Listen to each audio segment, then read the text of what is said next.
Hello, yes, Cluu Channel.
All right. Good evening, ladies and gentlemen out there in YouTube land. I am deleted scenes, human being, American, and YouTuber Ronan. I would like to welcome you to this week's episode of Live from Sparkwood in 21. This series chronicles the cult classic television series Twin Peaks, created by David Lynch and Mark Frost. Following along with me on this odyssey are superfans Last Call, Troy Pacelli. Hello. Netters Network. Good evening. And Aged Boomer. It's Christmas at Ground Zero. The button has been pressed. Oh, wait, that's the Weird Al song. Never mind. You ever hear that song? Yes, Christmas. That's what I'm thinking of with the fact that Troy asked me to do a mushroom cloud. So there we go. I like this one in particular. It is kind of beautiful. That's what's weird about it, huh? Yeah.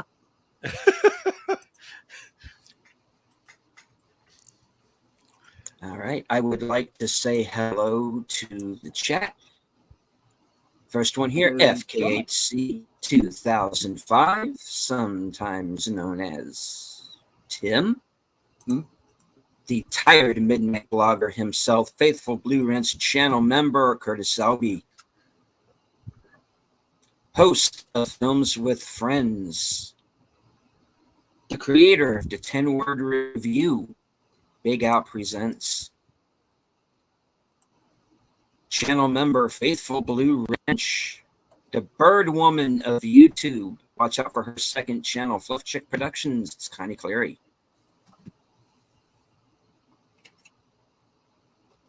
Yes. Geek Flag with Nate Knows, 1973. And yes, ladies and gentlemen, if you are having any issues on any of our streams, please do not hesitate to let us know so that we can do our best to work on it and get that taken care of immediately. I have noticed on mine and on other channels there have been these weird little technical glitches taking place. We are aware of it. So if you see anything, something out of the ordinary, don't hesitate. Let us know so we can get it fixed backstage. All right. Moving on. Mark Malikoff. Blah, blah. JPR PH1, Curtis Selby Raid, right on. Emoji Queen, Lady Mist.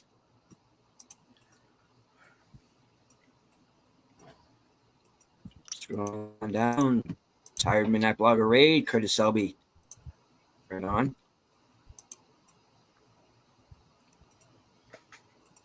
Some elderly boomer, somebody.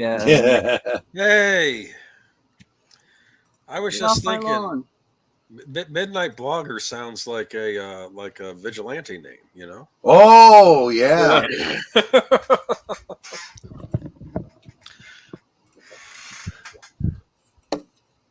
Will there be a radioactive fruitcake? Maybe. Possibly. Looking forward to the great Flappy trivia tonight. Oh. Well, finding out that Flappy died probably kind of takes the wind out of most people's sails. Yeah, it's like where else do you go? And then I told you his son ended up as a 2-piece and a biscuit in a Roy Rogers chain. Yikes! So I was Flappy Jr. So that's where I was confused originally, and it's just I think his family won't acknowledge him anymore. Like they changed their name, to Floppy. They're not the Floppy family. They're not associated. His 3 daughters were ashamed of him. They went on with their lives, and let's leave it be. I'm just saying. And tonight we are going to introduce a new character who like Flappy. At least I was able to find out some information about the bird behind Flappy. The being behind this character, I have yet to figure out exactly who the representative is, and I'm still looking into that. And I'll point it out as we get actually towards the end of tonight's episode. I'm seeing Weird Al gifs or gifs, I should say. Yes. In the As I walk through the valley where I harvest my grain, I take a look at my wife and realize she's very plain. But that's just perfect for Amish like me. We shun fancy things like electricity. That was probably in recent years one of my favorites. There are a lot of songs that I learned the Big Al version of before I ever actually heard the actual song. Yeah, that happened with a couple of songs of Big Al's where you learn the Big Al version. Sorry, not Big Al, Weird Al version first. I mean, and then some of them, the songs don't sound right. It's like, what is this song? I know this. And then you realize, and you're like, oh, I don't recognize this song because it's so slow. It's not a polka. Yeah, like She Passes Wind. I heard the big Weird Al version of that, which I think is a take on something else. She's like the wind. Yeah, She's Like the Wind. Yes. Well, and like I said, some of them he turns into a polka. Like what's that song? Soy un peleador. I'm a loser, baby. So why don't you kill me? Yeah. I can't even sing it the way the actual song goes. I know it just does a polka version. Yeah. Exactly. Or Black Hole Sun, won't you come? I'm looking that up now. I want to hear that. Black Hole Sun, won't you come? Well, he usually does these polka, what are they called? Like medleys, where he just strings together a bunch of songs in a polka, like I said, medley. So you just get like the refrains of them, I want to you like an animal. I want to feel you from the inside. I want to say hello. Oh, yeah, we kind of commandeered the video, the stream again. Yeah, I do. I would like to say hello to Enigma Severus, and I also would like to thank everyone joining us tonight from Twitter. I cannot see you, but I know that you're there. All right. Boomer, you were saying. Oh, I was like I said, I feel the song Black Hole Sun might be appropriate for tonight's episode for some reason. Maybe. I'm getting that idea. Tim's favorite is Living with a Hernia. Yes. Oh, gosh. Good God. Yeah, exactly. No, seriously, I can't do no more. Give me to the hospital. Oh, I think of Apollo Creed when I think of Living in America. Right? Exactly, because that was his intro in what was it? Was it the third movie? Fourth, when he went to fight the Russian Ivan Drago. Right. Yes, and what was funny was I thought, you know what? We shouldn't replace the national anthem, but if we do, that's the one. Living in America. Exactly. I could get behind that, absolutely. All right. So here it is, tonight's episode, part 8, Got a Light, and this is been a much hyped episode, and I have a bit of a history when it comes to this. Okay. And I used to, back in the days when I had Direct TV, Bravo used to have a show called The 100 Scariest Movie Moments. Oh yeah, I heard of that one.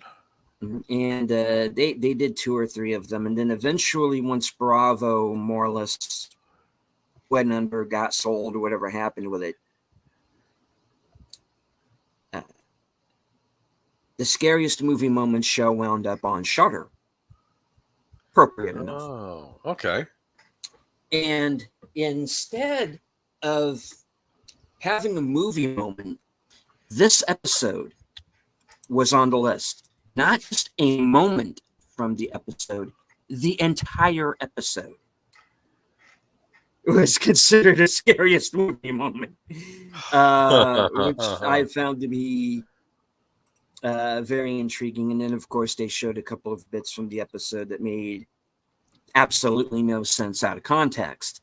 And I'm not expecting them to make sense in context. So we will see. Yes, you will. But I do understand with this episode that it goes farther back into the history of Twin Peaks than any episode of the show has ever done before. So I'm really looking forward to that. Obviously, the atomic bomb has something to do with it. I'm expecting a lot of timey-wimey foolishness. I'm expecting some bangs. And creepiness galore. Yeah. So, I'm trying to remember. It was, I want to say it was Mark Frost in an interview, and I can't cite it. I don't remember where it was. I have all this stuff in my head, and I don't remember where it all came from. Who said specifically about this episode that they'd never done anything close to what you describe as a Twin Peaks origin story, and that's kind of what this was. And he wrote out like a 12-page treatment for the idea. And of course, then David kind of takes it and runs with it, and it gets, more and more and more and more. But I had mentioned previously in previous streams leading up to this, I'd alluded to some of the events of this episode. And I said, if you were a fan of I think it was HBO, one of you guys correct me because I always get it wrong, HBO show, Carnival, another show that had Mikey Anderson as a main recurring character. It kind of dealt with some similar themes, and I wondered if there was some, creative connective tissue between them. Because I could totally get behind the idea that Carnival is in the Twin Peaks, canon somehow, I never saw Carnival, unfortunately. So, it only lasted 2 seasons, unfortunately. Yeah. And we ended up basically in the same situation with Carnival that we're going to end up with Outer Range. Yep. Make sure y'all join us on Friday as we talk about the last 2 episodes of Outer Range. Yeah, we could talk about Carnival sometime. Sorry. Absolutely. Fun fact, in his 20s, Leonard Nimoy worked as a cab driver, and he had a passenger who had no money on him. So he followed him into the hotel to get paid. He realized the guy was Senator John Fitzgerald Kennedy. Wow, interesting. Ah. Must have been more than $10. Yeah, must have. Yeah. That can be the hard part for a cab driver, especially back then. Nowadays, you expect people to pay, with a card or something like that. But back then, it was cash, and if you didn't get paid, if you got stiffed, you had to pay that money yourself out of your own pocket to the cab company. Huh. Yeah, that's a bitter pill, I guess. Yep. Yeah, it's no matter what people think, being a cab driver is a tough job. It kind of always has been. But yeah. So you know what else was a tough job? The guys that had to test the nuclear bombs.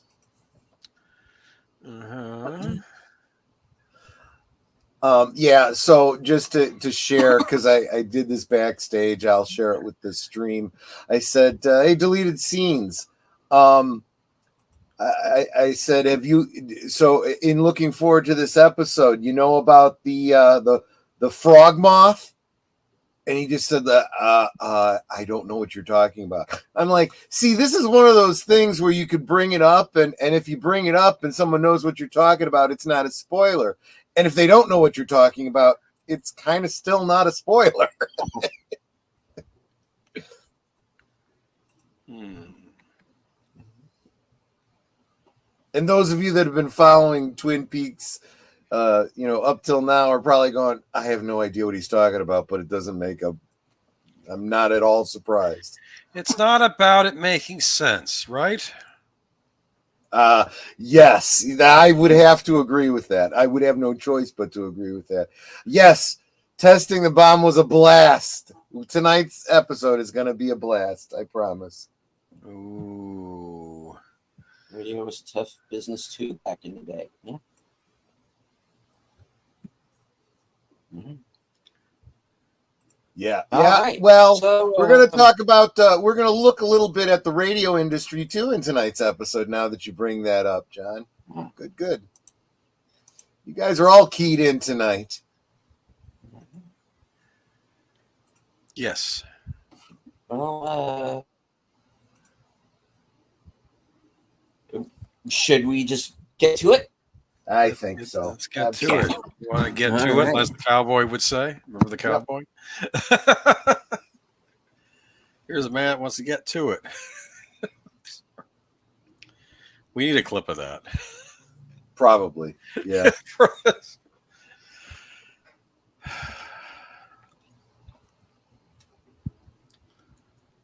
All right. If everyone has joined us in Cosme, who is going to join,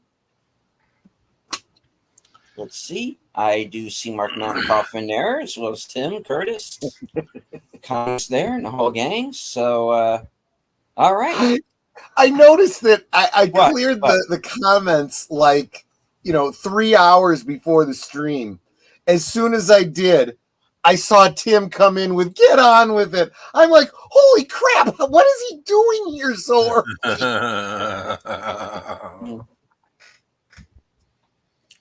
Okay, Nate's got some news. This is Trey Boomer. Did you hear Disney withdrew their motion to dismiss the wrongful death lawsuit? They didn't wait for the judge to make his decision because of the bad press.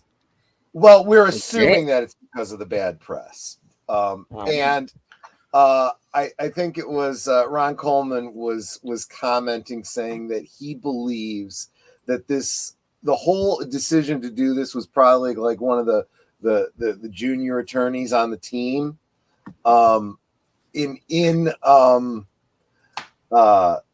despite probably some protests from someone of more experience who would have said, yeah, maybe that's not a good way to go. And yeah, it had the exact effect you would expect it to have. And it's kind of too late. Nobody looks at this and doesn't know what's going on. They go, okay, Disney is a bunch of jerks. You don't look at them and say the lawyer is a jerk. You look at them and you say Disney is a bunch of jerks, right? You kind of can't separate the two. And now they're looking bad, so they retract it. Well, too little, too late. You showed us who you are, Disney. True colors, judged by their actions. To which I say, you didn't know this before. Where have you been? But there you go. Anyway. All right. So, without further ado, Episode 8. Got a light. In 5, 4, 3, 2. I knew that was coming. I knew it. I am expecting references to Oppenheimer. Will Godzilla make an appearance? No. 2, 1. Hit it.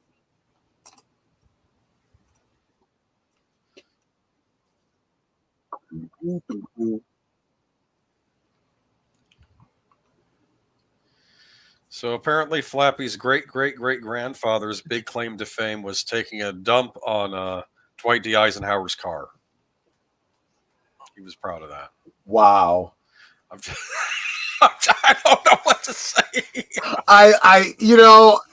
It never ceases to amaze me how you find this stuff. You're just Johnny on the spot, let me tell you. He was a lifelong Democrat. He would not have Ike. He said he would have been fine with Ike if Ike had went with the Democrats after the Democrats asked him, but he went with the Republicans. Anyway, here we are. And when Eisenhower looked up at him and cursed him, he flew away saying, "I'll be back." Yes. Was it I'll be back or I'll be back? Well, it was I'll return. I shall return. Look at that. Look at that waterfall, huh? Yeah. Now, did I see a little bit of a black and white at the beginning? Is that always there, or was that here just for this episode? I don't know. Oh, I didn't even catch it. Maybe it wasn't. Maybe I'm just seeing things that aren't there. Yeah, there's a lot of black and white in this episode. And I mean, you could try to read more into it than I suspect, but I think that the main intent of the black and white is just this is, the past.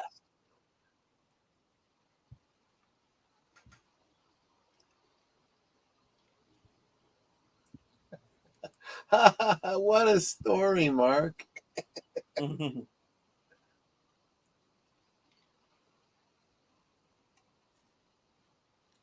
start out with the evil Cooper and Ray. Right.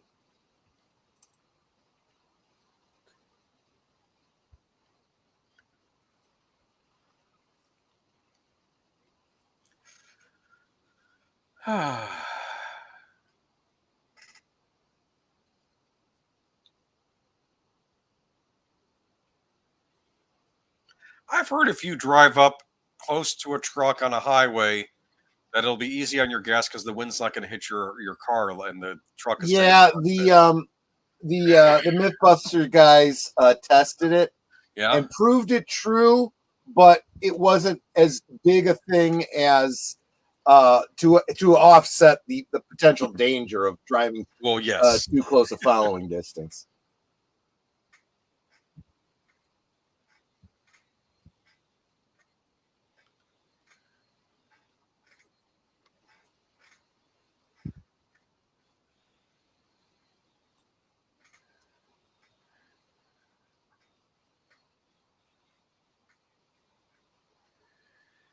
It's weird how he sounds like Cooper and doesn't sound like Cooper. Yeah. Like the inflection's slightly off. Yeah. Sounds a little bit deeper, a little bit angrier. The words he's saying, he's talking like how Cooper would talk, but it's like Dark Cooper, right? Yes. Uh-oh.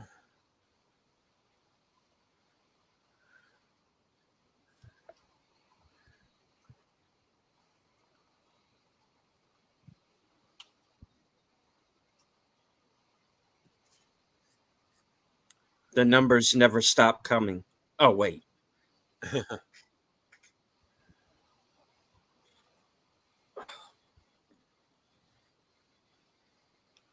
Oh, Ray, don't try and grow a brain. Right.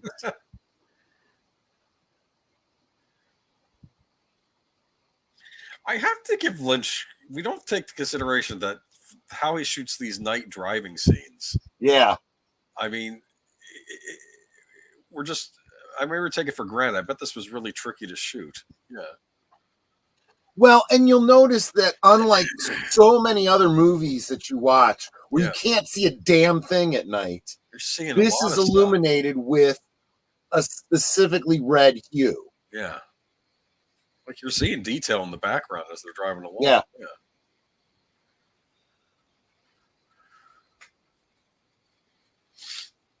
This is so creepy. I'm sorry. This is And it obviously is meant to be. Trying to follow all the various chats.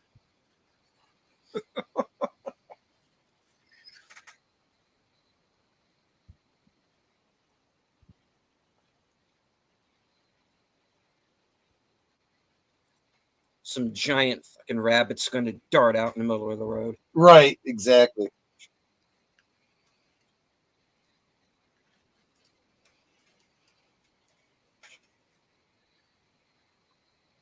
I was going to say it's like some analog horror. It's actually, somebody in a mask comes out and shoots at him, and you find out it's one of them from the future or something. Oh. I like how Lynch takes his time. Yeah, this is, in my opinion, paced perfectly.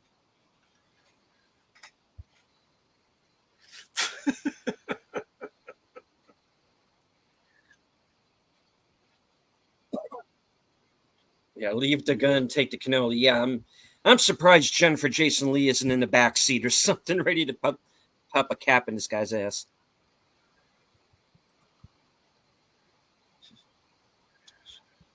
Well, there's a reason to have left the gun and taken the cannoli.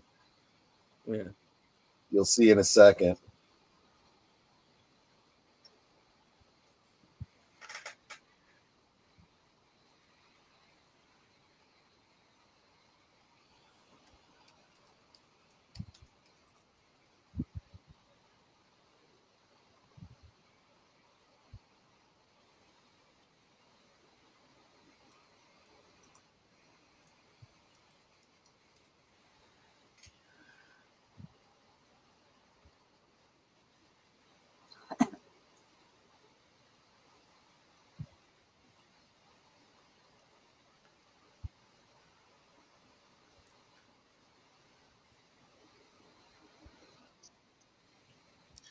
Wish I could be smart like that. Yeah.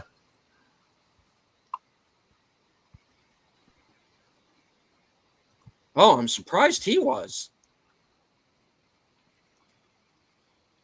Hold up. Yeah. What's going on here? Oh, that's not good.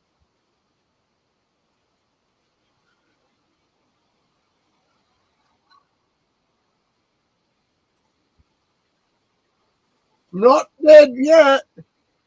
I feel fine.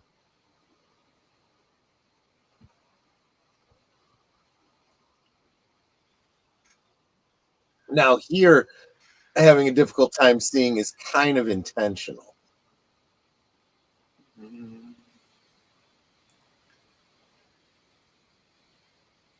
Why isn't he like getting in the car and getting out of there? I know, right? Is he trying to figure out what happens next? I just maybe he's stuck. Maybe. I mean, there is a natural inclination, right? What is going on and trying to figure it out. But there should be a logical part of your brain saying, you're not going to get this figured out. This makes zero sense. Get the fuck out of here. Maybe he's in shock or something. Maybe he's probably lost the fear. Almost certainly, yeah. Oh.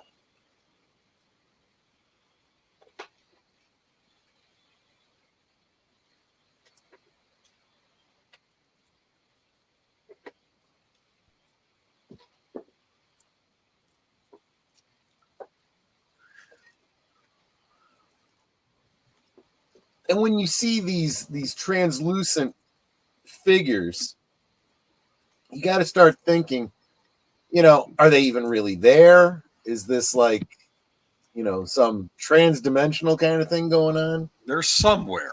Ghosts. Yeah, I don't know. Bobby. Now he's finally getting up.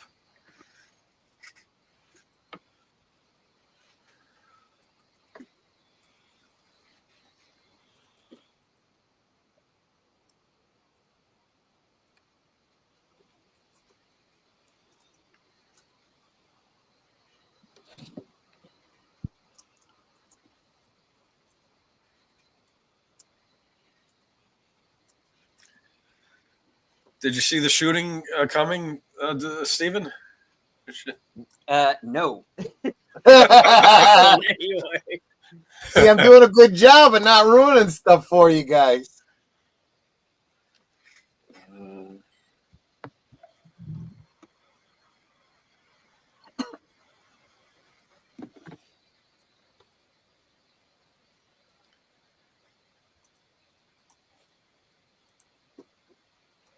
Now, because he had asked about Daria, and he said, well, she's waiting for a phone call. That's BS because we saw him kill Daria. So you should have known that he was going to kill him. But the reversal is kind of a surprise.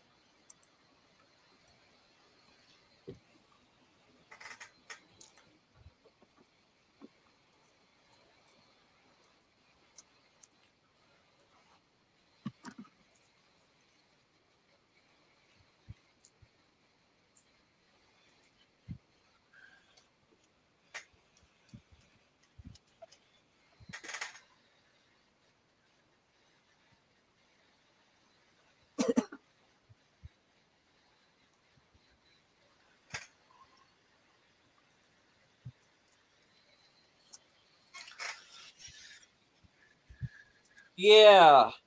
That phone's not on. That's the receiving a spam call message. Little Jimmy Scott.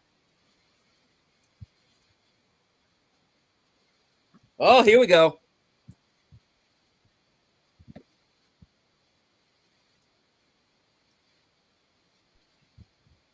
Now I'm thinking back to Lost Highway.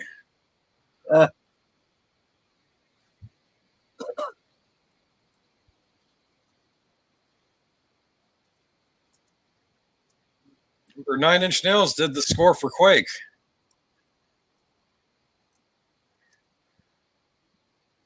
Yeah, I don't know Nine Inch Nails really. Well, they did the score for the game Quake. But they did a lot of music for Lost Highway. Yes, they did. That I knew. Industrial rock, I believe that's what it's called, right? And Lynch directed a music video for their single "Come Back Haunted," which I haven't seen.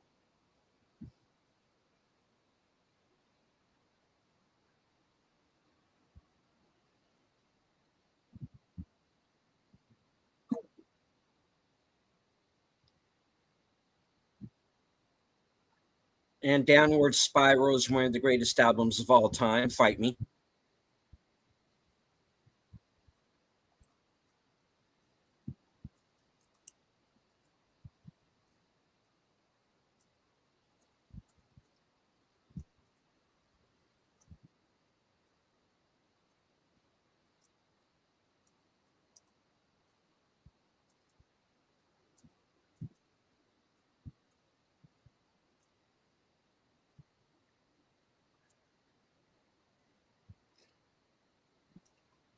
Yeah, so I did not know that either, but David Bowie, Nine Inch Nails album from the 90s, that kind of makes the fact that he was just calling Philip Jeffries a second ago, all that much more cool.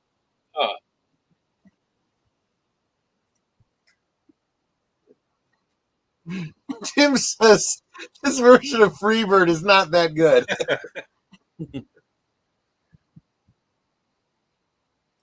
This tears it, though. We got to do Lost Highway now. Yep. Let me need to pick up the Criterion of that one.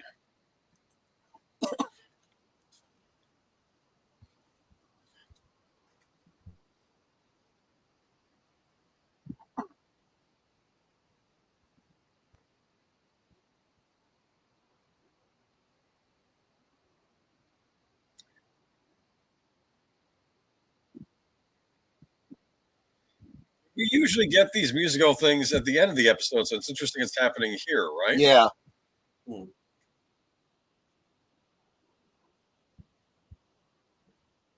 Well, you get them at the end of the episode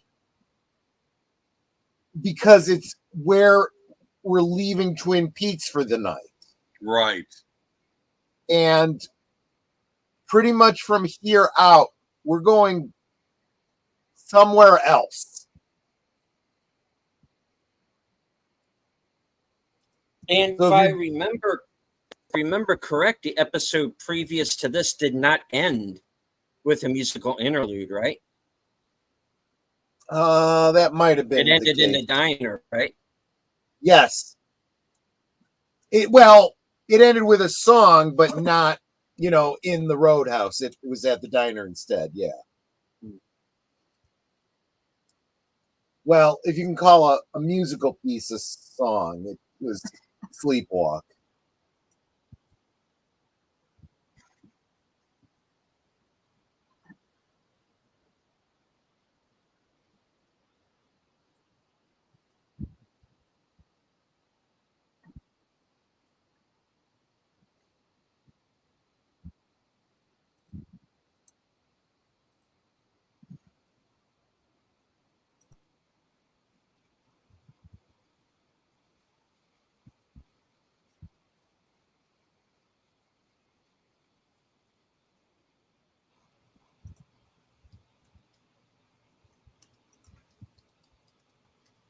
Oh, that hurt. Yeah, exactly, right? And here we go. Into the darkness of futures past. 16th, 1945. White Sands, New Mexico. Sands, New Mexico, yeah. You ever been there? Me, no.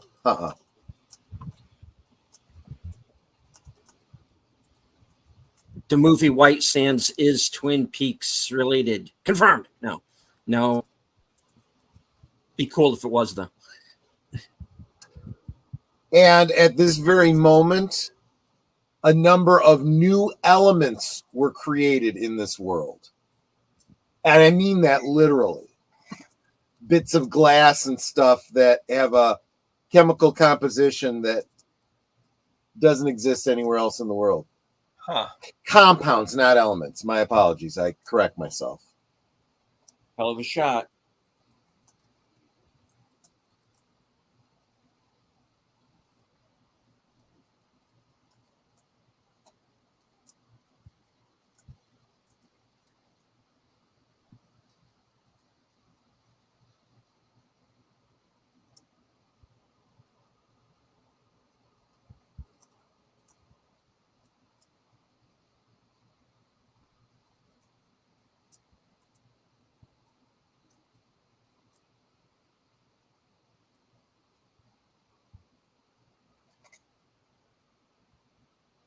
Who else is holding up their thumb to the screen? Just you, hon.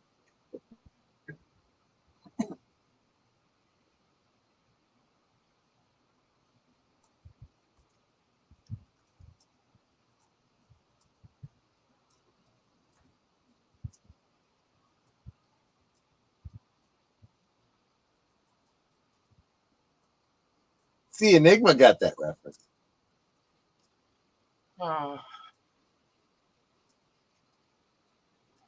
That's interesting.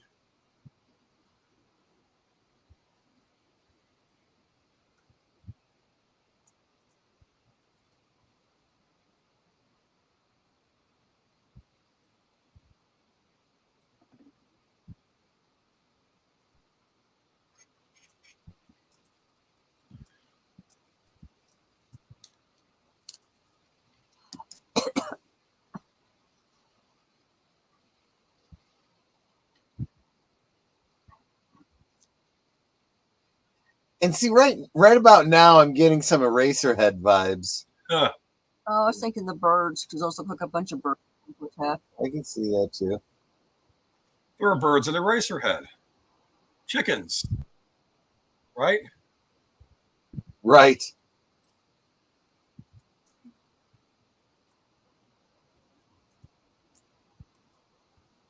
Maybe these could be outtakes from Eraserhead for all we know. I'm kidding. I don't know. You know?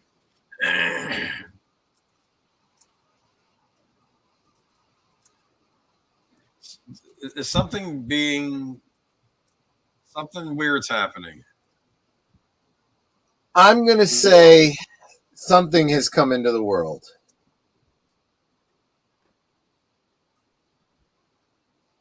We are on a collision course to wackiness.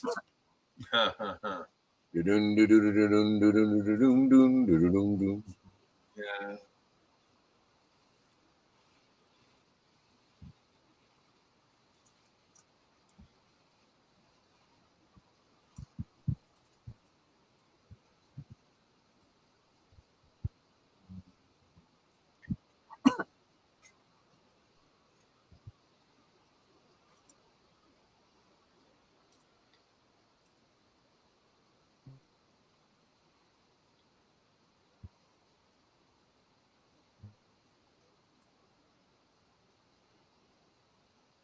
All is strange and vague. Or is this Ohio?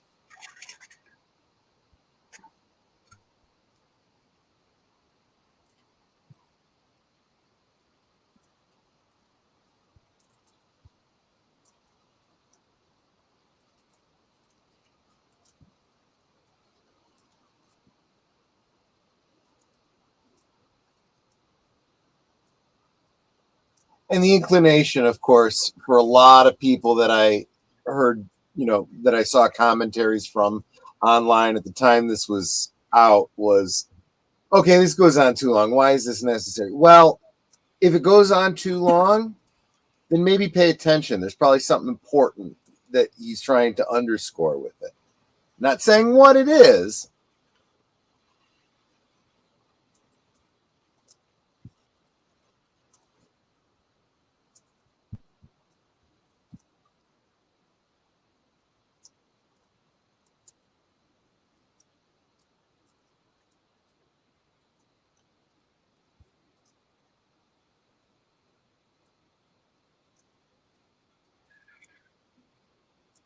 It's a full service gas station.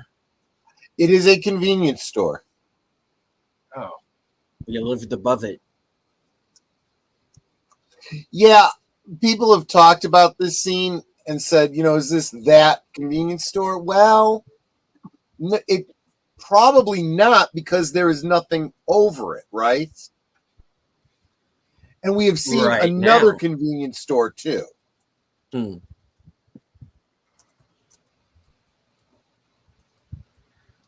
look familiar.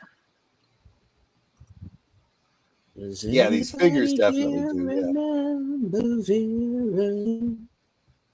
Yeah. Sorry. Huh. Remember how she said that again. Some sunny day.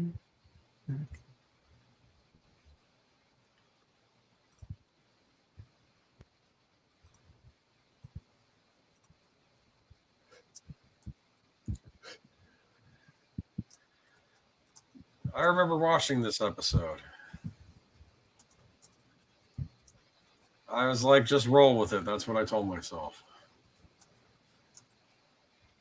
Yep. You pretty much have to.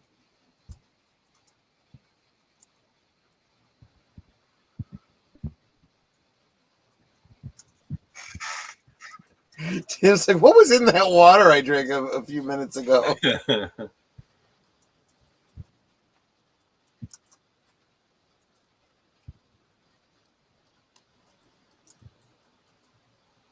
And after careful observation, we have ascertained that the building has not moved for quite some time.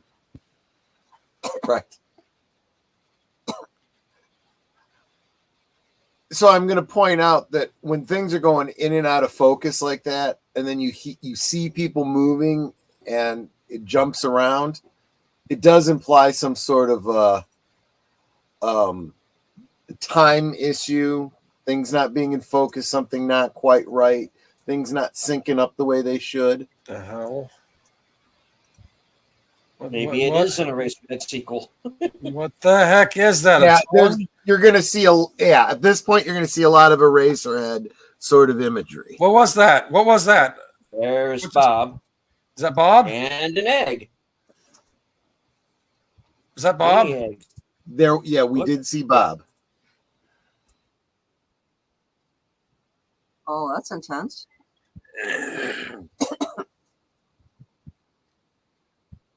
Maybe we shouldn't have tampered with Mother Nature, huh? Yeah, tell that to the people working at CERN. Oh, yeah. That'll be interesting to see what they bring into the world one day. Or what they've already brought into the world. I tell you, the more the news gets weirder and weirder, the more I'm thinking that this whole, Mandela thing that people are talking about with CERN might actually be onto something. Huh. Look at that. I just wanted on the record that I would like to be returned my proper timeline. Yeah, exactly. It's been a great little trip, but I'd like to go back now, please.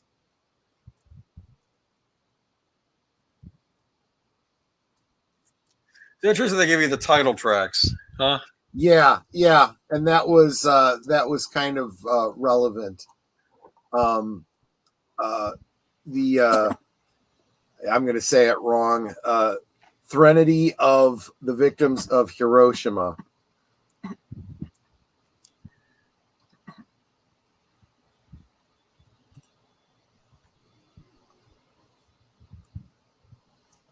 Threnody in the key of X. Oh, well.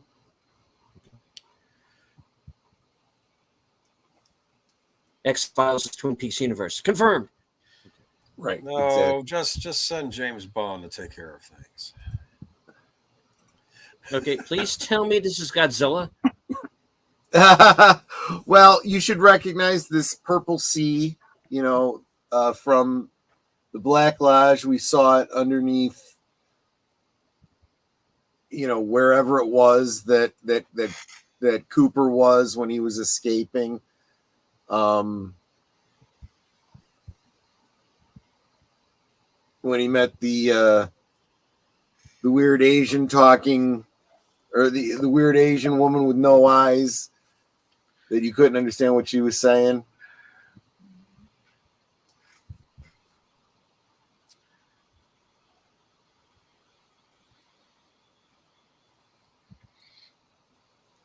I'm not sure this actually even qualifies as atmospheric music so much as it's atmospheric sound effects. It's ambiance. It is. It wouldn't surprise me if 9 Inch Nails or Trent Reznor wrote this portion of the soundtrack. Yeah.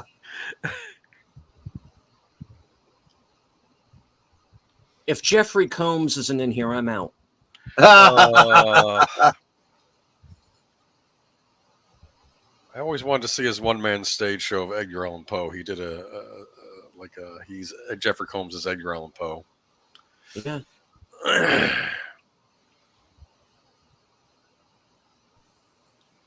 And see, this structure kind of gives me a H.R. Giger Dune type, vibe. But he was going to do Geedy Crime originally. Yeah. When Jodorowsky was going to direct.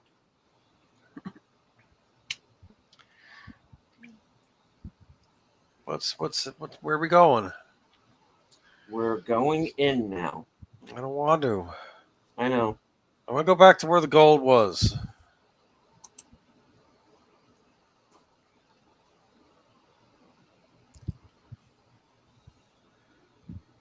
I want to go back to the diner and talk to that Shelley chick. Oh, look at this. Senorita Dido. Uh-oh.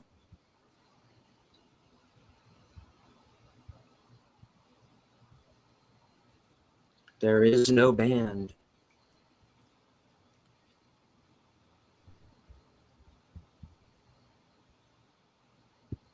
No, it's a phonograph. Is that Buck Rogers in the? Yes, it is.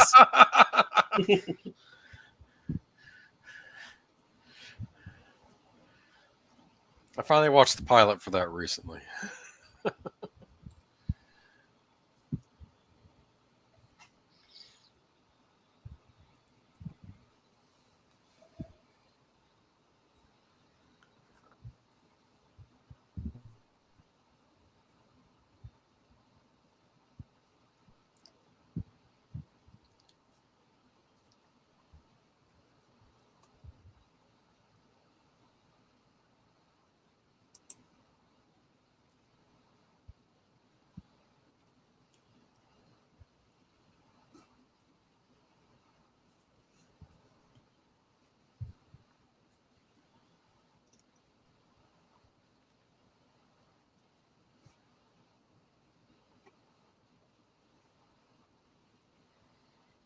It's weird how the gun shattering in the GIF was to the timing of the beat.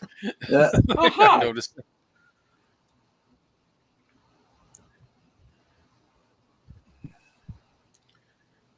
Always good to see you, dude.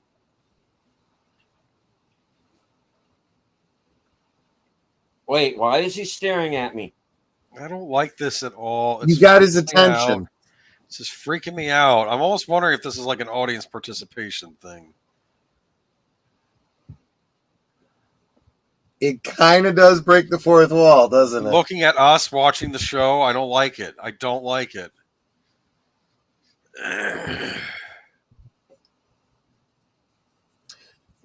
So in this episode, Carl is listed as playing a series of question marks, but most other places he is referenced as the fireman. This isn't the giant we saw in the original series, right? Yes, it is. Yes, it is. Okay, all right. Mhm.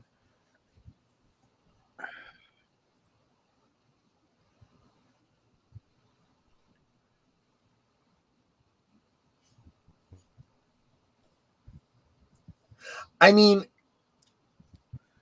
it was just a tone, and maybe I'm projecting, but it sounded like it was saying Bob, Bob, Bob. That's just me. And like I said, I could totally just be projecting that. Interesting idea.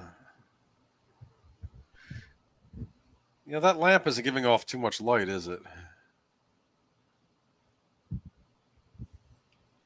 No, it's not.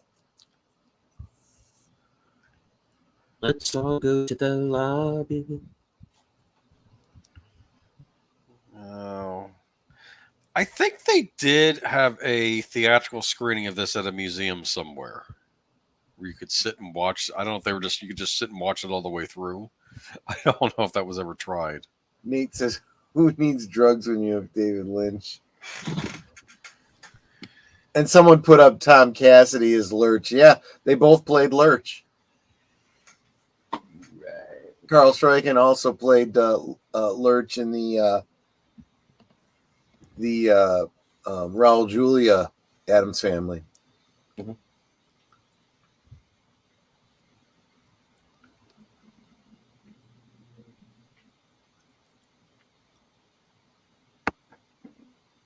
Oh, Fester.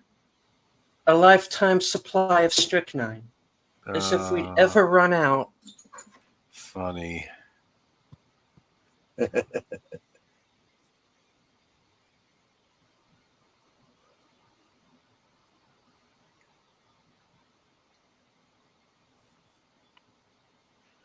Oh, you lady killer. Acquitted.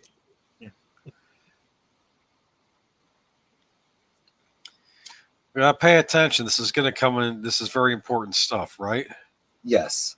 It will be on the test. I'm going to try. Go ahead. I will be sending out. I will be sending out a test to everyone who watches the show tonight. You will receive it by carrier pigeon. Okay, moving on. So is he watching something that shouldn't have happened? Is that what I'm getting from this? Right? That's what I was thinking. Perhaps, or like something that he needs to deal with and react to.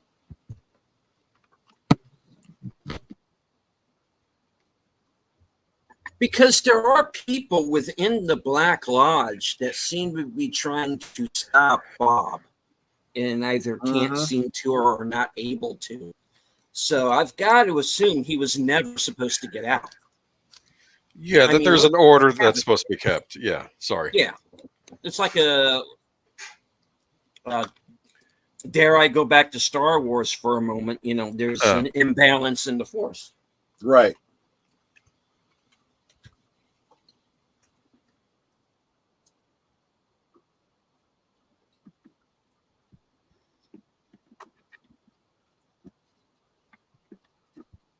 So what would be the balancing agent to Bob?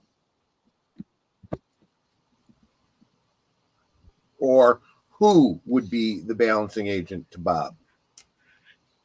Mm. You say That's you don't what know. I'm but not you know. 100% on. Well, give it a minute or two. You'll Well, get it. I would think Major Briggs, because he was all purity and stuff.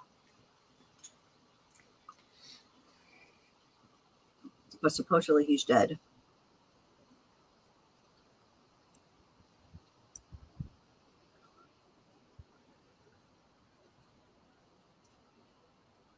Hey guys, Uh-huh. Remember when Ernie Hudson was in the show? Yeah. That was fun, right?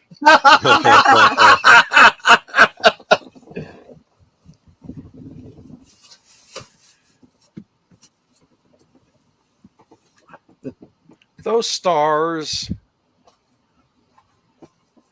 Presumably. This is like a Frankenstein movie. She's got the It's blood. absolute. Yeah, it's absolutely lit that way, and she's made up that way. Yes.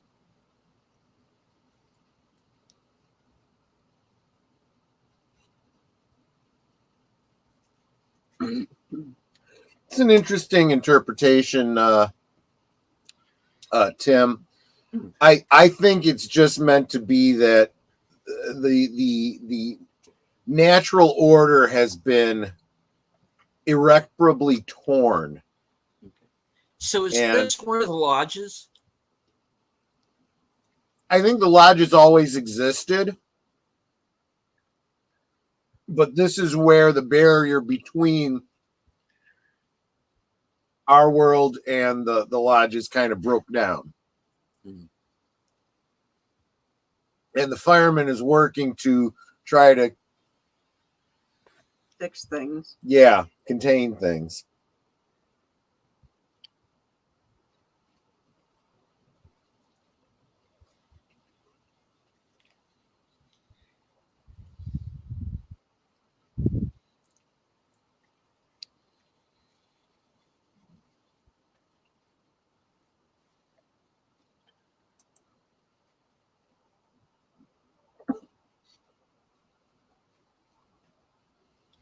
Whoa.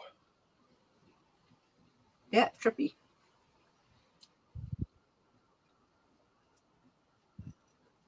road is You will- turned. I'm working as fast as I can. What's in there? You kind of see the imagery of Glinda, right? The Good Witch. Yeah. Hmm.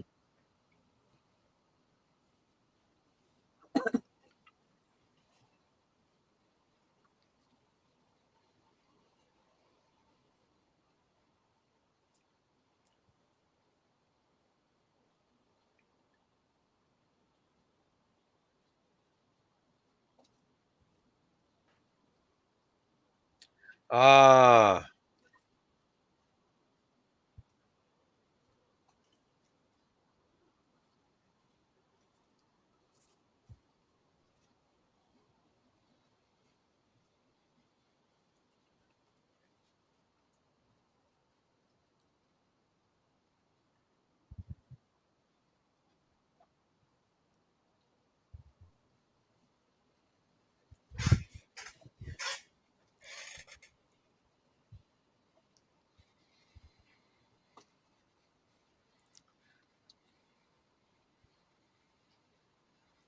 Meanwhile, in Bioshock Infinite, That was Laura. yeah, Uh-huh. What's going on here? I need to know. There's planet Earth.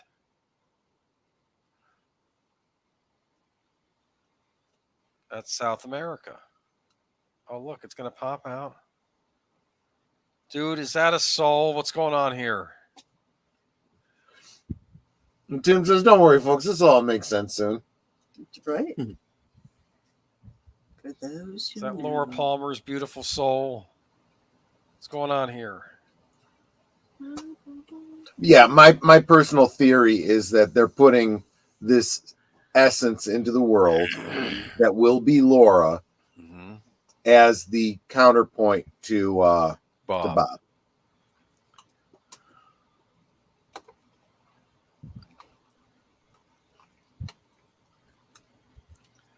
I know it's 1940. Oh wait, tick tick tick. Mm-hmm. Oh yeah. August 5th, New Mexico desert. Okay.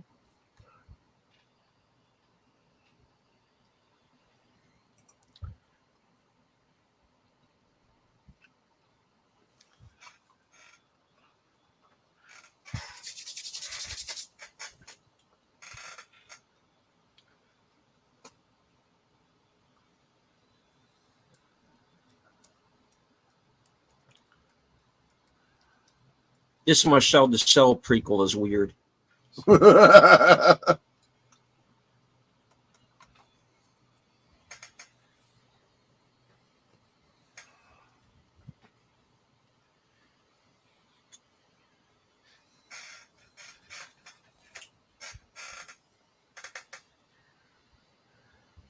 Ew.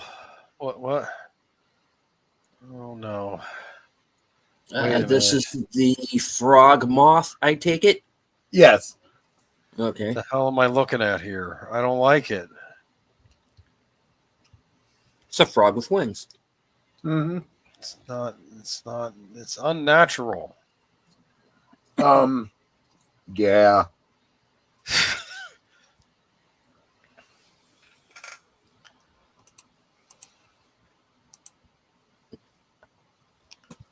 The heck? Netter, what would you do if you saw one of those? Kill it with fire. I don't know. I'm not getting a really good look at it because it's kind of in the dark. It looks like, yeah, a frog with wings. I'd be sitting there going, actually, I'd probably capture and go, honey, look what I found. And freak out Troy. Yeah, it would freak me out.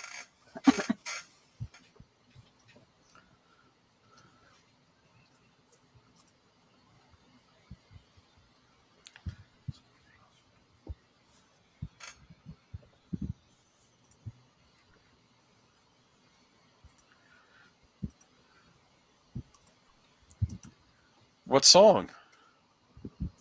Mm. We didn't get to hear it. Look at what? You found That a was penny worth. in the dark.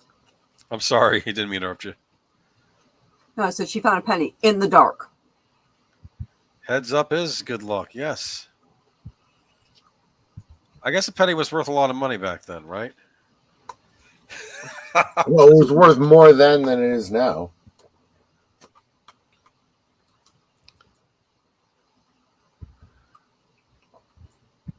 Oh, this date. Mm-hmm.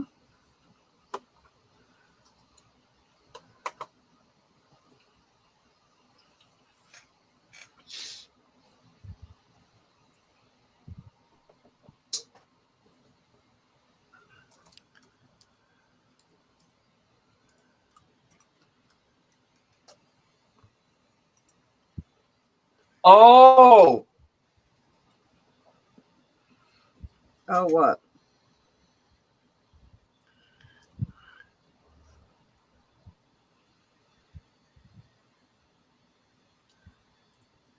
Well, it's dark.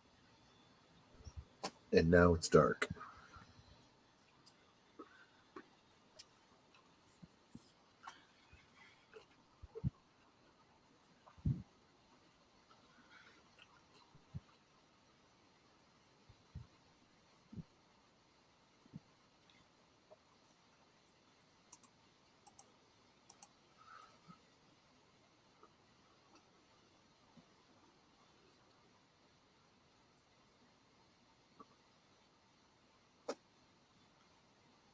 Okay, if what I think has happened has just happened, we are in deep shit. I want to see headshots, people. I'm going to say it's either the Wolfman or a zombie.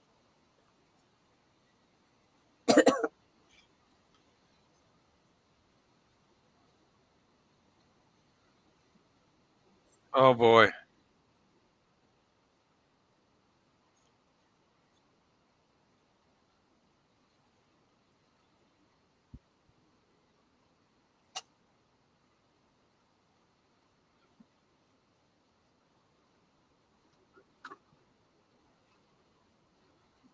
It's like say yes or no and floor it.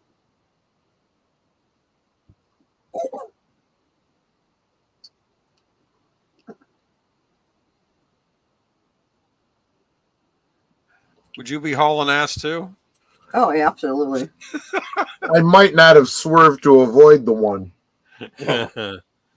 No, but then it would slow down the vehicle, hon. Maybe. Yeah, they're just trying to get out of there. Oh, look, here's a nice couple on the date. What? He lives in town.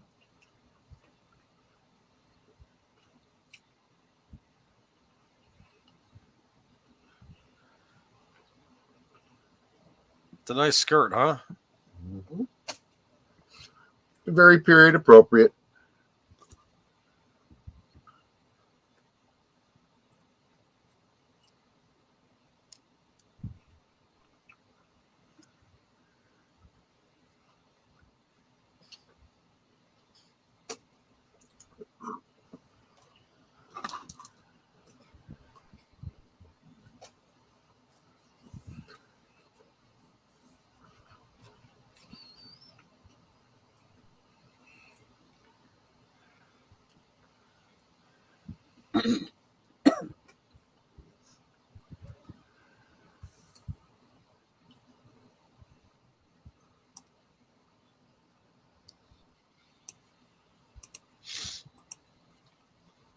Uh-oh.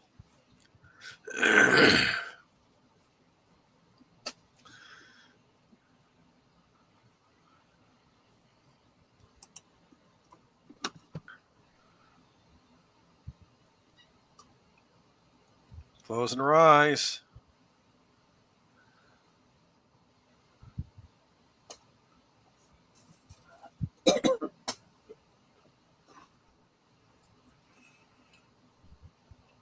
I hope so.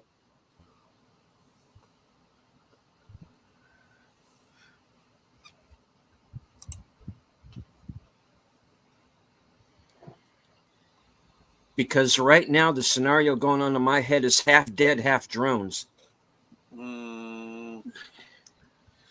He's got the slick back hair, don't he? Also period appropriate.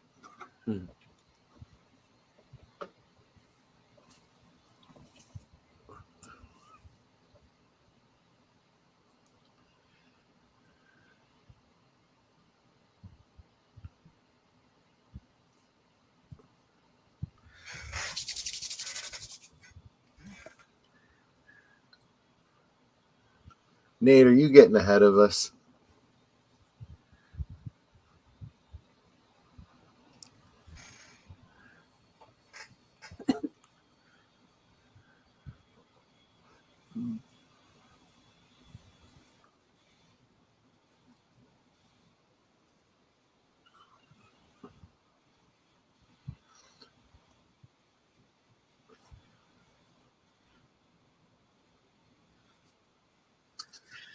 So, a little bit of serendipitous trivia.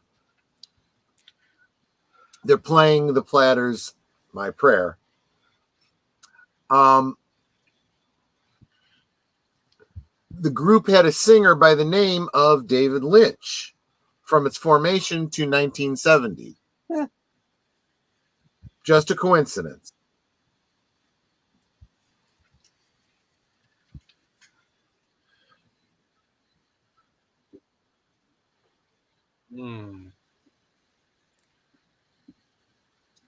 Uh-oh. Not him.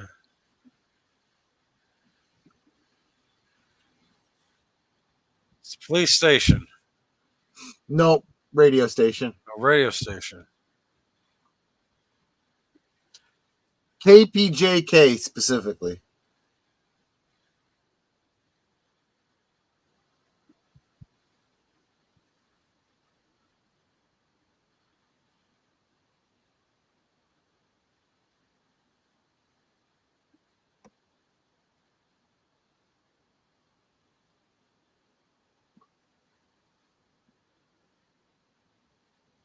Uh-oh.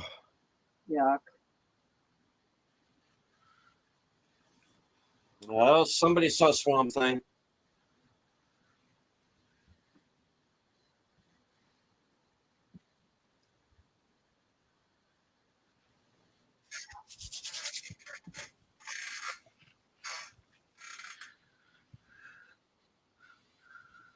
Give him a light, and maybe he won't kill you. Someone needs to blow this guy away with a shotgun. Yeah, what have I been saying?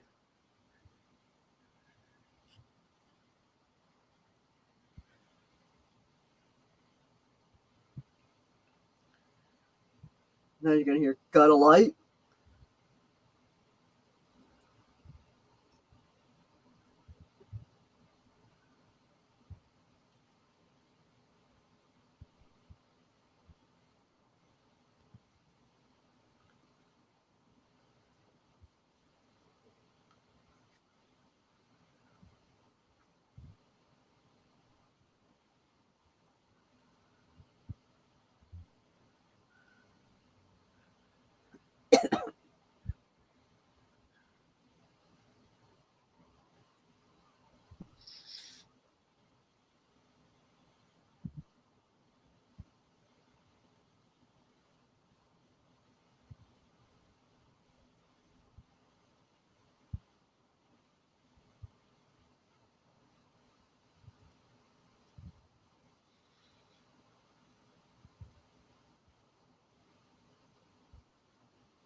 This is not Neil Young's best album.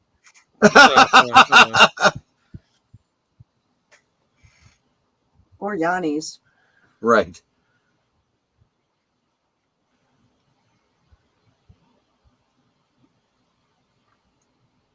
The spotted cuckoo bird flies backwards. It's a cold day for tuning.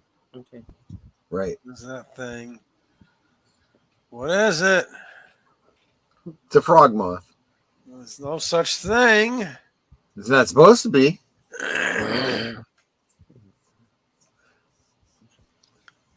But then again, a dude shouldn't be able to crush a girl's skull with just one hand. Yeah, you need at least 2 hands to do that. Right.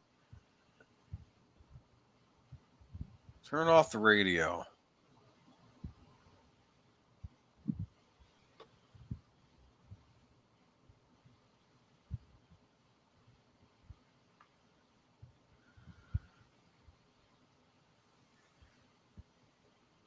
The heck is that? I don't like it. It's freaking me out. And the window's open. No.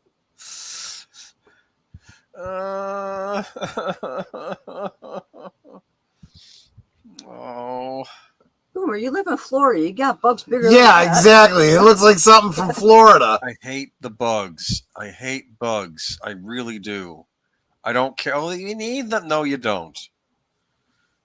I like it when the birds are on our lawn in the morning eating the bugs. They eat away. Have fun.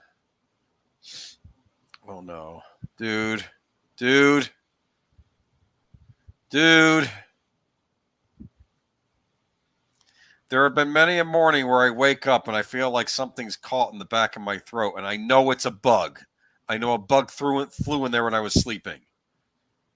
Oh, no, no, no, no, no, You need to start no. wearing a mesh mask over your mouth so they can't fly in. Right. I don't know. This is just... I will not comply.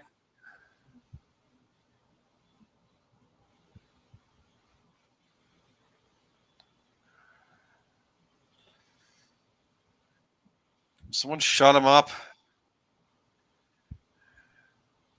Right? It's like, okay, dude, we heard you. And, this is the worst sermon I've ever heard. Uh-huh.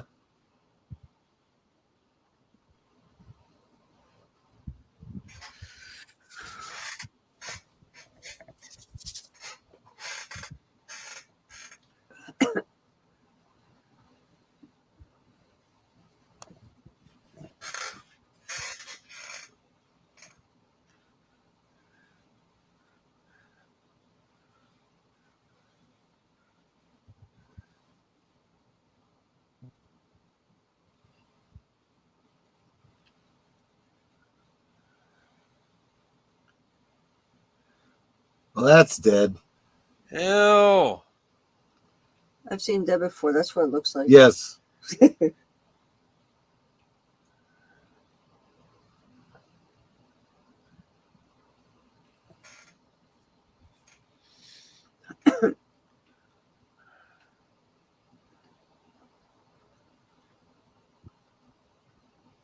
Did someone say Frau Blue Hair?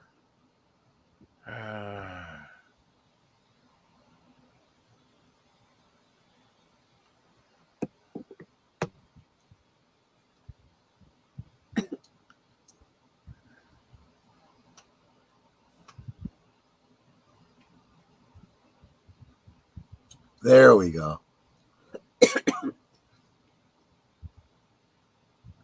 What?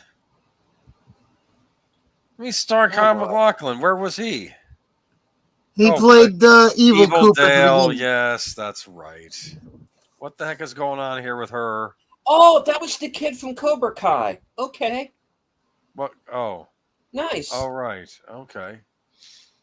When it plays what? Johnny Lawrence's son? The Blue Beetle.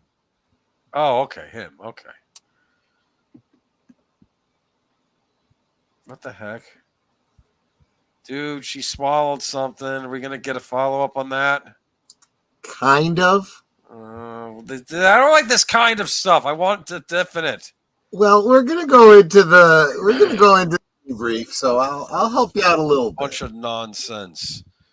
What is going on here?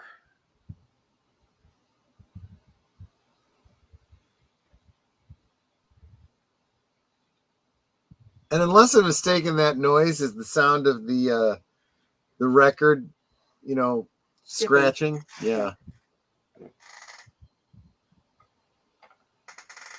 Which I presume is coming over the radio, which is still kind of creepy. It's like having this open line to where this guy is lying there with his brains oozing out.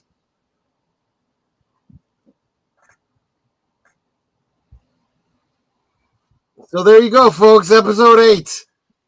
Got a light? Okay. I would like to officially go on the record and say I don't have a single damn clue what the hell just happened in that episode. And so what have we learned today, folks? If someone asks you for a light, you better have a Zippo. Oh. I wonder what would happen if they gave him a light. Would that have just... Exactly. We don't know. That's what I say. They give him a light. Through the whole thing, it's like he never does get a light.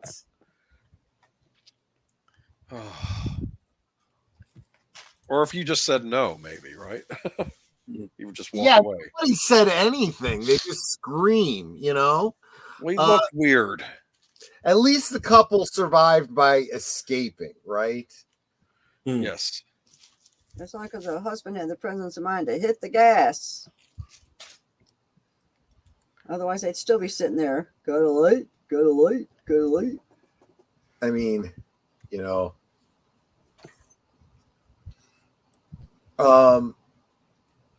Okay, so it was the boy from 1956 that you were talking about. That's Zola. I did not realize that. Okay, cool. Because through the whole thing, I was like, I feel like I should know these kids, but you should at least know one of them. Yeah. The girl.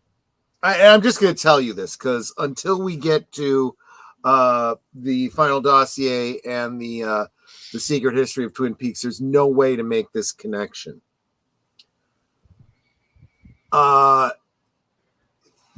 Although it's not firm and definite, as most things in Twin Peaks, that applies to most things in Twin Peaks. The most likely what do you call a person, that the young girl is that's Sarah Palmer. Yeah, that would make sense. Yeah. Okay. Yeah. Because I got to figure one or both of them have to be somebody. Right. Exactly. Otherwise, why are we spending so much time on them?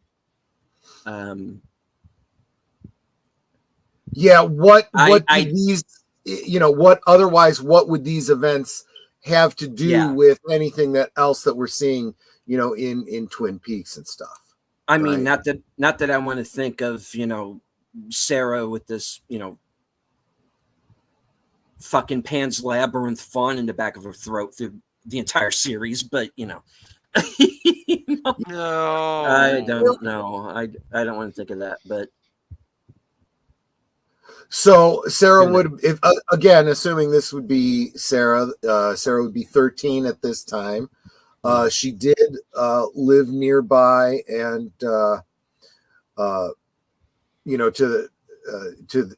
she lived in New Mexico at the time, near Los Alamos, and in the final dossier, we're told that on this night, she was rushed to the hospital after losing consciousness, and one of several people in the area who experienced, in quotes, medical distress. There were people that were killed. Yeah, the other ones were killed. That would be a kind of medical distress, right? Oh. Gross. This was a wet episode. It was. Yeah. It is asking, okay, when this first aired, it didn't get a good reception, did it? Because people like us who like Star Trek and the X-Files, we can deal with it, but normies weren't feeling it. I mean, I can watch an episode like this and get some enjoyment out of it, even if I don't understand everything that happened. Or how it's ultimately going to fit in, but at the same time, I can understand again, and this is the main issue that I've had with season 3. Period, is anybody who has not seen the first 2 seasons, you walk into season 3, you're going to be lost. Well, I would say, this is the sort of thing where this isn't simple, straightforward. This isn't a narrative that you can just come into the middle of and expect to understand what's going on. No. Twin Peaks has been that way all along, and that's probably one of the best known things about Twin Peaks. So I honestly feel like if you just, in quotes, stumbled into this, maybe look around and try to find out what's going on and see what you're missing. Because, I don't know, I do feel like there is this segment of the population who feels like it should all just be spoon-fed to me. Just give it to me now. Yes. And I'm going, no, this does involve a little bit of audience participation. The payoff is that we only get 3 seasons, right? But it's 3 seasons that have lasted us 30 years, and we can keep rewatching it and talking about it and chewing on what everything means. I've previously made this comparison. Now I'm going to kind of put a sharp point on it. I've compared Twin Peaks to the modern analog horror concept. This idea of these videos and sometimes, multimedia type of narratives that people do that are just flat out weird, scary, creepy, horrifying, but weird. And it's really hard to say what the hell it is you just saw. Wendigoon, the channel Wendigoon does analysis of a lot of these things. Yeah. Mm-hmm. Yeah. And he, and see, exactly what I'm talking about, Deleted, because of Skinamarink, right? Skinamarink would be a modern, not the movie so much, but the thing that it's based on, the little video or whatever. That's an analog horror. You watch it and you go, what the fuck just happened here? And then you chew it over with a bunch of other people on the internet, and you're like, oh, I think I get what they're getting at here. No, I didn't understand Skinamarink. Yeah, the mom was weird in it. Well, I mean, when it comes in, okay, I'm going to go off on a Skinamarink tangent here for a second. It's related, so go ahead. it's a matter of how you interpret that movie, because I think, and this is really why I still kind of want to do a show about it, is because there are a number of theories. And when you see the short film, I think it's pretty obvious what's taking place. When you get to the film, I think there are a number of plots that are at play. You could see it as being a movie about child abuse and neglect. Mm-hmm. Maybe one parent has killed the other and the daughter saw it, which would explain the whole thing, the scene where the sister doesn't have a mouth. Right. You know, there could be, you know, we know, and this is not a spoiler because this happens right away in the film, that the boy sleepwalks and that he somehow injured himself while sleepwalking. And the whole thing could just be a coma dream. You know, it's really up to your, do I mean like a creepypasta? Yeah. Yeah. It's really the way I look at Skinamarink is there are a number of theories. I have my own particular theory. But you know, there are a number of theories that I think are valid.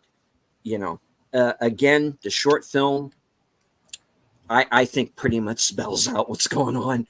But you know, I feel like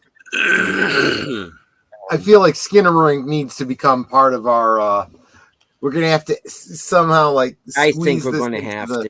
Something. You know, somewhere after Inland Empire, we'll probably. Are you kidding me?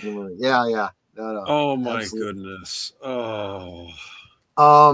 But yeah, creepypasta is absolutely where the whole concept of well, at least from an internet perspective, is where analog horror kind of started.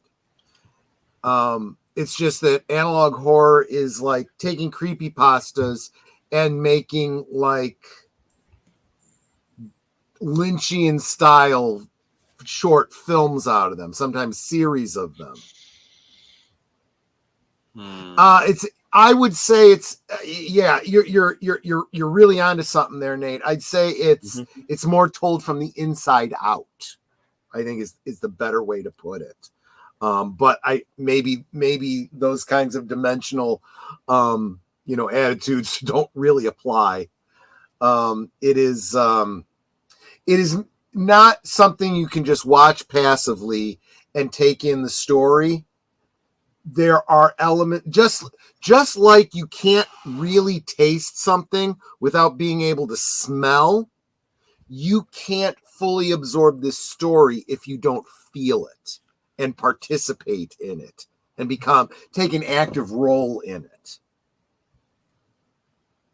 Roll with it, baby. I'm going to need therapy. Cauliflower and a roll with it, baby. I'm sorry. That's another Weird Al thing, right? Or maybe yes. That might be something. Yeah. Okay. Have you ever noticed that Big Al does a lot of parody songs about eating and food? Yes. I mean, well, why not? I don't know. Why not? Yeah. Maybe he used to be fat, and so he's like, because I'm fat, you know it.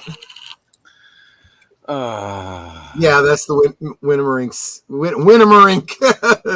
Wendigoon. No, the Wendigoon Skinamarink episode. Goodness. Yeah. But so a little, like I said, a little bit of the kind of the behind the scenes, the concept for the creature, the little frog moth, originates from a story related by David Lynch in Quinoa, a short story released alongside Inland Empire, and in his Room to Dream autobiography. It involves a, in quotes, frog mouth Lynch saw while traveling in Eastern Europe. Um, executive producer Sabrina Sutherland referenced the story and described the creature in part 8 as a frog mouth in a Reddit Ask Me Anything. The creature was referenced, was referred to as such on the set by Lynch and by the visual effects company. The creature's back part was based on a drawing by Lynch, although the drawing is undisclosed. It is quite similar to one of his ballpoint pen drawing. The creature's egg may be one of the eggs disgorged by the experiment earlier in part 8. It is suggested in the transition from 45 to 56 that its egg lies on or near the Trinity test site. And the character that is referred to as the experiment is played by a woman. So just make it extra freaking creepier. You know? Yeah, Erica Enyen, by the way, is the woman wearing a Zentai suit, kind of, basically. Zentai suit. Yeah, you know, those full body cover type things. Yeah, it's like a one-piece unitard. Only goes over your head too. So it's weird you would say that. I had a friend in high school. His name was Bill. He had a rare medical condition where he had no sense of smell, so he couldn't taste anything he ate. Now, here's the weird thing with me is I don't have a sense of smell either, but I have taste. It doesn't make any sense. What's happening there is people oftentimes confuse taste and flavor, right? So, for example, let's use a different sense, okay? A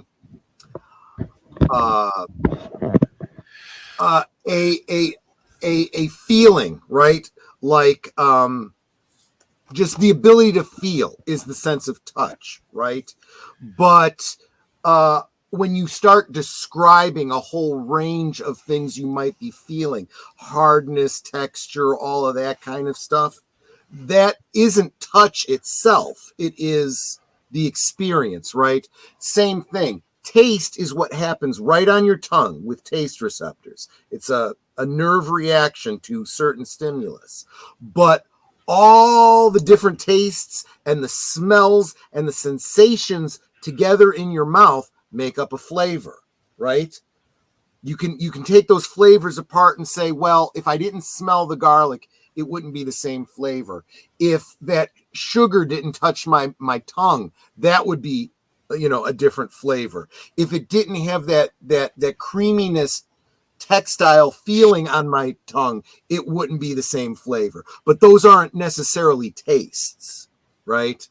And here's why this matters. They're actually doing experiments where they can inhibit certain tastes and, you know, tell you, okay, now taste this thing that ordinarily you would describe as sweet and tell me, do you taste anything besides sweet? Oh, yeah, that tastes like such and such and whatever. So this is a long, drawn-out explanation of scientists are actually trying to determine if there are other tastes besides the ones we describe, right? We know sweet and salty, umami, and I don't even remember what all. But there are some that are saying, but you can also taste, for lack of a better way of saying it, fattiness. The taste that lipids make on your tongue. Oh. And you can taste so other minerals besides salty, right? Like Iron. Like, well, yeah, iron would be one. What is it when you taste if you put a piece of chalk in your mouth? It's not salty. It's not umami. It's not sweet. Tastes like crud. I mean, it may not be good, but it's a taste, right?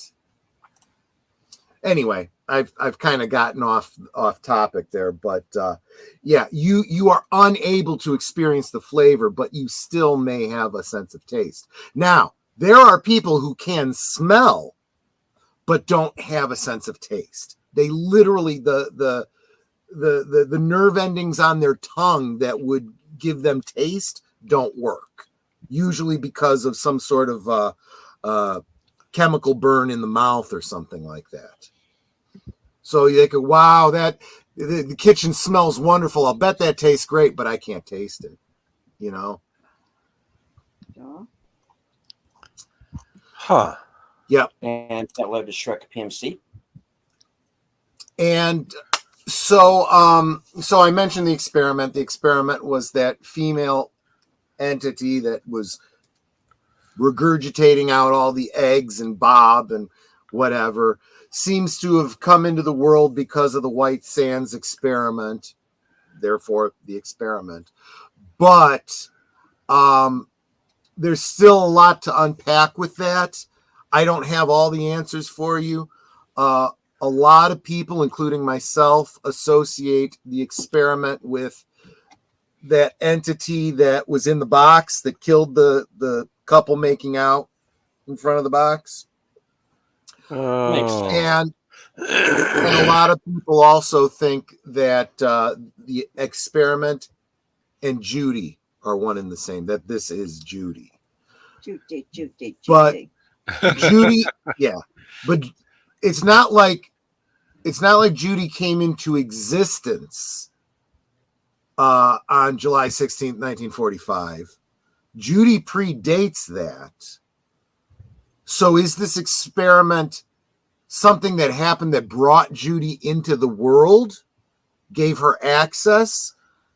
And it's very difficult for me not to make the correlation to, Gozer and the cross-dimensional rip, and whatnot. If you're a Ghostbusters fan, so yeah, I think there might be something in this. So I'm gonna go on record and say I would like Ghostbusters to be in the Twin Peaks universe as well. Ghostbusters. Yes. Oh. Now, I don't know. I imagine I had a vision in my head of me asking David Lynch, what did this all mean, and him just looking behind at me and then just running off. Well, he'd probably do the whole. Well, what does it mean to you? I don't know what it means to me. That's why I'm asking you. Because the fact is, nuclear bombs be bad. That's what it means to me. Well, that's an interesting perspective. Just aim the camera at the horizon. Now right. Get out of my office. All right. Yeah, exactly. Wrong movie. Sorry. Okay. Actually, yes, that's actually a great way of putting it. Taste is what you do. Flavor is what it is. That's true. That's absolutely. You taste. You actively interact with it with your tongue. The flavor is the whole experience. All of it put together. Yes. And now Mark's got a new mantra. This is the water, and this is the well. Drink full and descend. The horse is the white of the eyes, and dark within. I want him to shut up. So I need to take a shotgun to him. Well, it would be interesting. Can you shoot him? Because his buddies that came and tended to Evil Dale didn't seem to be all there. Well, if they were crushing people's skulls, man. Yeah, that was pretty freaky. He's one of the bad people. Or bad whatevers from the lodge. Or I don't know what he was. I don't know where he came from. Actually, I think you're probably right with that. That's the impression. They're definitely not agents of good, right? No. They do seem to be working with Bob in some way. Yes. Right? It's his henchman. His interdimensional henchman. or they could be other entities that came out of the experiment, like Bob. I guess.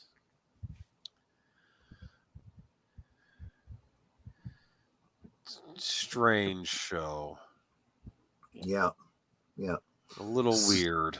So, but we will, again, going with the assumption that the girl is Sarah Palmer, we will get more about Sarah, as we go forward. She's got a big episode coming up too. Oh, right. You said Sarah Palmer. I was thinking of Major Briggs' wife. Oh yeah, Betty Briggs. Yeah, no, but we'll be seeing her, I think, next week. Right, but I was thinking, that's how she might have gotten in the wheelchair, because no, that wasn't Betty. That was Mrs. Hayward. Yeah, that's who I mean, Hayward. Right. It's too many players. Well, see, that's it, because you got to remember that everyone from that generation existed at this time, so we've talked about it would kind of be nice to get a prequel. Well, yeah, if we could go back and do a story that revolves around Sarah Palmer, starting with that scene in 1956, her coming to Twin Peaks, meeting all the people there and stuff like that, would be a good prequel, but I don't see that happening.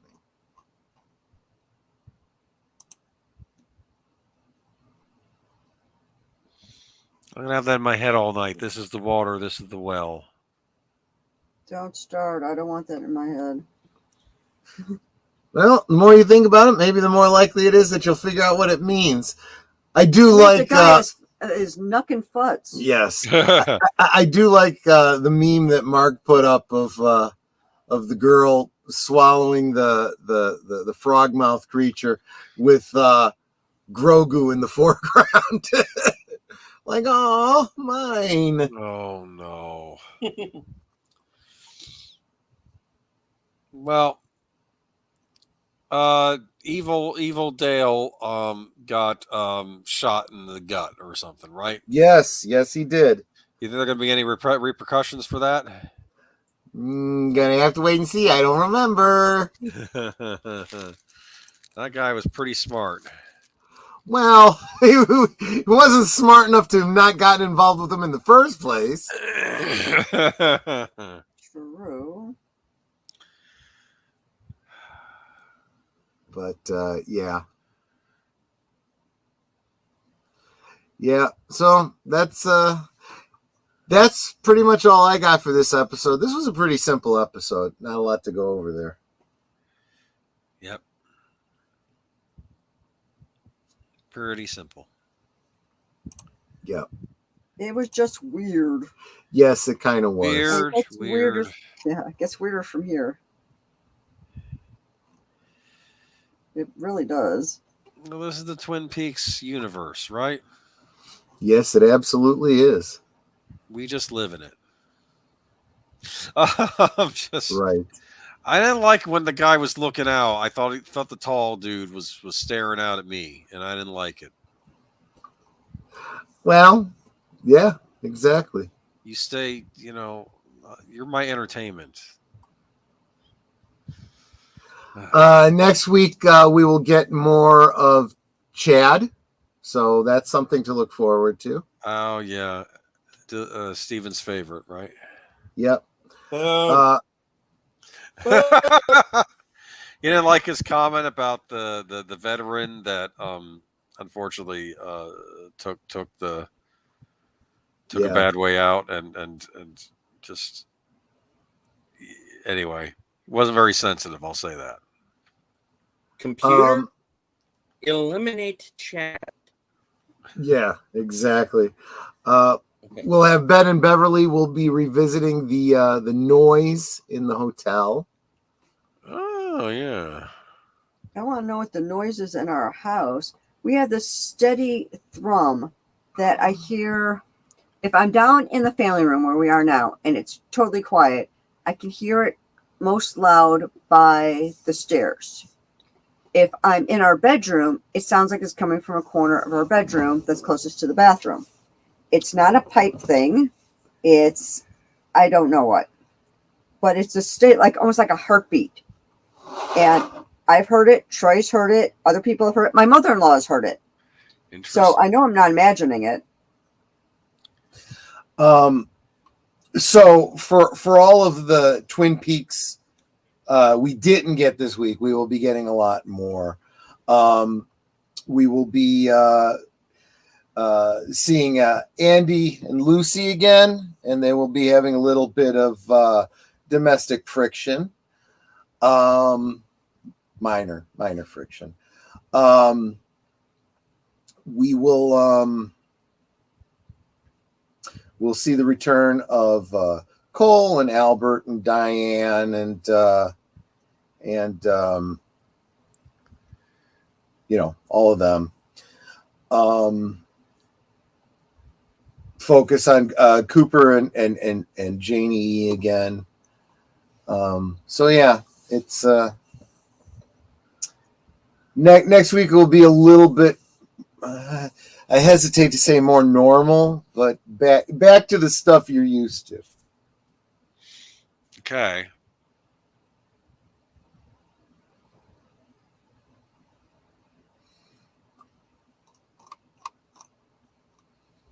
Normal's good.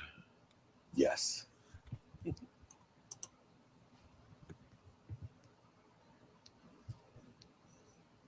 All right. So that's all I got. I think we will go one time around the horn here. Netter, what do you have coming up? Let's see. On Thursday things, that'll be Thursday, of course. My special guest will be Vagrancy Horrors. I hope you'll join us for that. Saturday we'll be over on Big Al's channel for Time after time. Time after time. So I'll be co-hosting over there. Of course, I'm also co-hosting on Friday Night Last Call on Friday, Monday Night at the Movies on Monday, and then back here again next Tuesday. I'm on pretty much every day of the week. Yeah, my next movie won't be until not this Saturday, but the next Saturday, and then that one will be. Oh, there's my guess. Where's my movies? There's my movies. Drop Dead Fred. Oh, right. Oh, I remember that one. Yeah, it's a fun movie. Fun little movie. So I hope y'all can join us for all the things coming up. Boom. Well, I will be on Last Call with you and Troy this week because we'll be doing the last 2 episode discussion of Outer Range. And then Saturday, Geeky Geezers, where we'll be talking about the triumphant return of the Atari 7800. I saw that, yeah. What on earth? I know. I forgot all about the 7800, the third Atari home game console. Yep. That was meant to compete with the Nintendo Entertainment System. Yep. No one even remembers. Yes, okay. And we got some other stuff, like a certain X-Men writer for the cartoon show. We found out more about why he may have gotten fired. And maybe. Sorts of things. Yeah, I maybe feel like there's still a lot to parse about that. Yeah. Maybe I need to do my due diligence, make sure we have the facts. Well, we can go with what we know so far, and we can always update later. You know? Okay. All right. Cool. Try. Yep. So everything that these guys just said, that's where I'll be. Obviously, my focus will be Last Call this Friday night and every Friday night at 9 Central, 10 Eastern.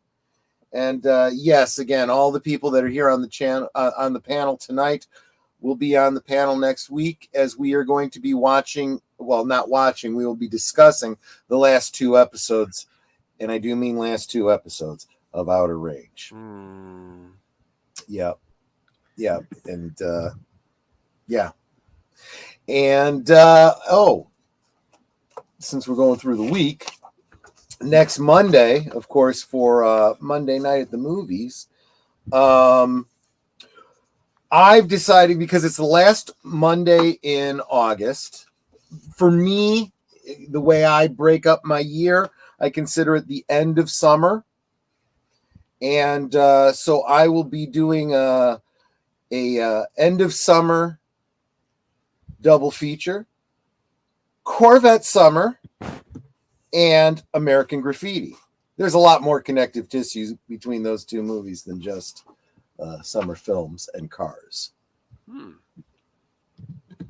So that'll be at 8 Central, 9 Eastern on Monday night over on my channel. And then, like I said, all those other things those guys said, I'll be in the background on those.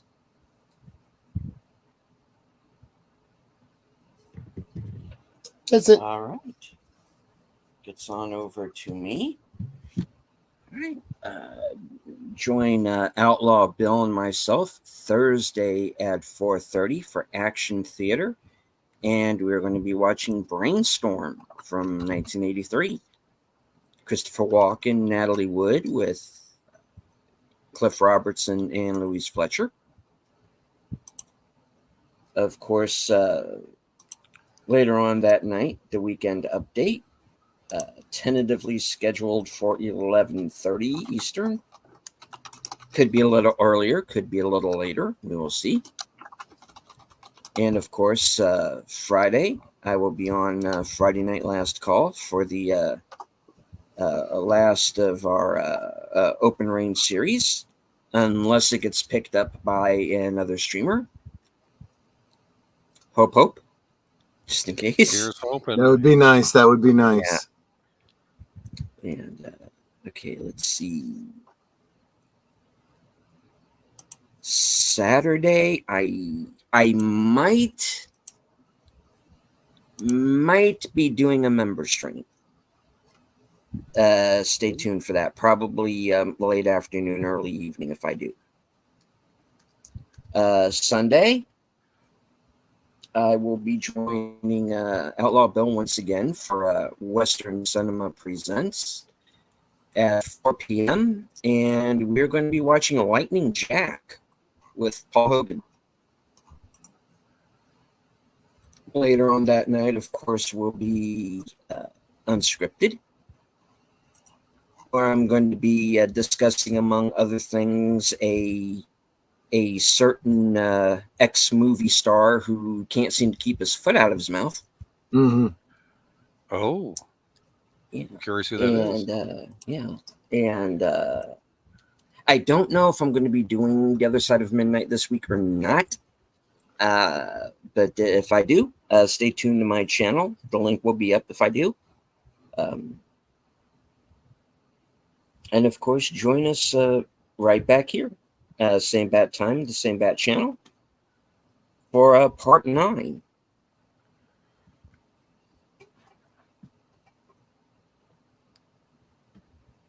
And of course, also look out. I'm going to have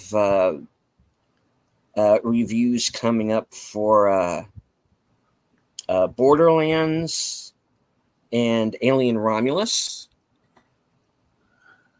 I'm not looking forward to those reviews.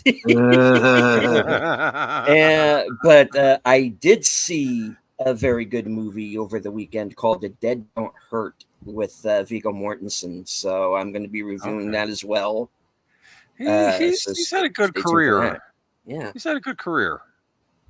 Viggo Mortensen. Mm-hmm. Yeah. So any last words before we wrap it up? No, I would just like to thank everyone for coming out and supporting us. Remember, the likes, the comments, the shares, always absolutely help. We couldn't do it if you guys weren't here encouraging us. Thank you so much.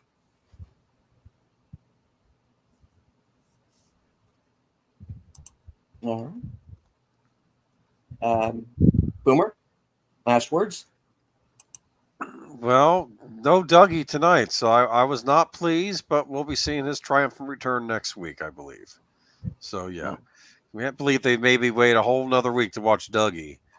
Unlike making me wait more than 25 years to see Dale Cooper. But anyway, then right. I'm making a joke because we'll get into that probably next time. Maybe right. The fan reaction to Dougie, maybe. Okay. Yes. Never. Well, of course, I want to make sure that everyone is subbed not only to the panel, but to each other in the chat. And if you think you're subbed, go back and double check you're still subbed. And if you've got a mind to, I am still trying to get my watch hours up. So I'm about 800 shy.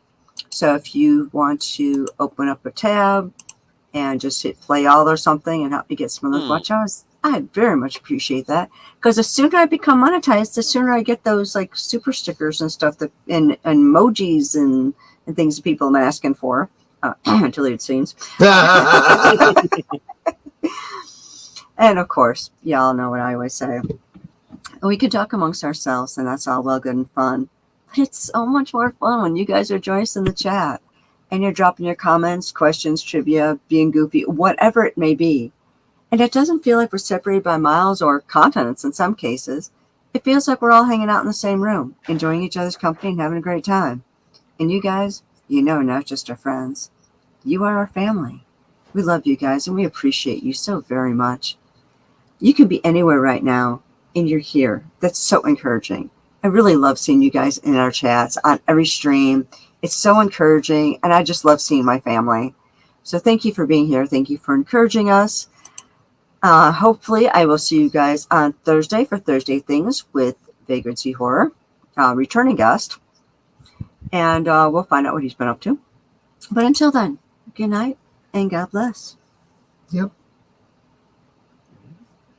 And I would like to once again thank everyone who is following along on Twitter. I can't see you, but I know that you're there. I'd like to say hello once again and thank you for everyone in the chat, including Connie, Curtis, Tim, Lady Miss, Shrek PMC, and everybody else who was in the chat that I full-heartedly forgot to mention or to keep track of during the course of the show. Completely my fault. This is when I wish we had Martin. Okay. And as I always say, from HQ and all points north, south, east, west, and beyond, good night, take care, stay strong, be safe, because this is how we win. And we will see you on the corner of Sparkwood in 21. Head on over, stay after this broadcast, and that will lead you directly to Toxic Tuesday with our friend 32 Flavors of Nick Weiser. Tonight's movie is Quentin Tarantino's The Hateful Eight. So, live from Sparkwood in 21, ready to let Nick know that we sent you.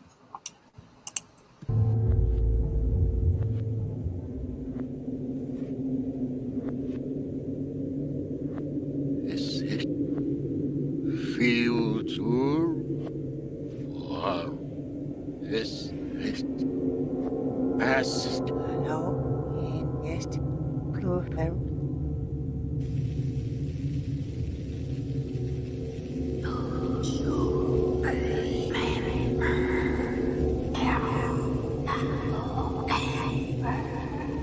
Ha ha ha ha!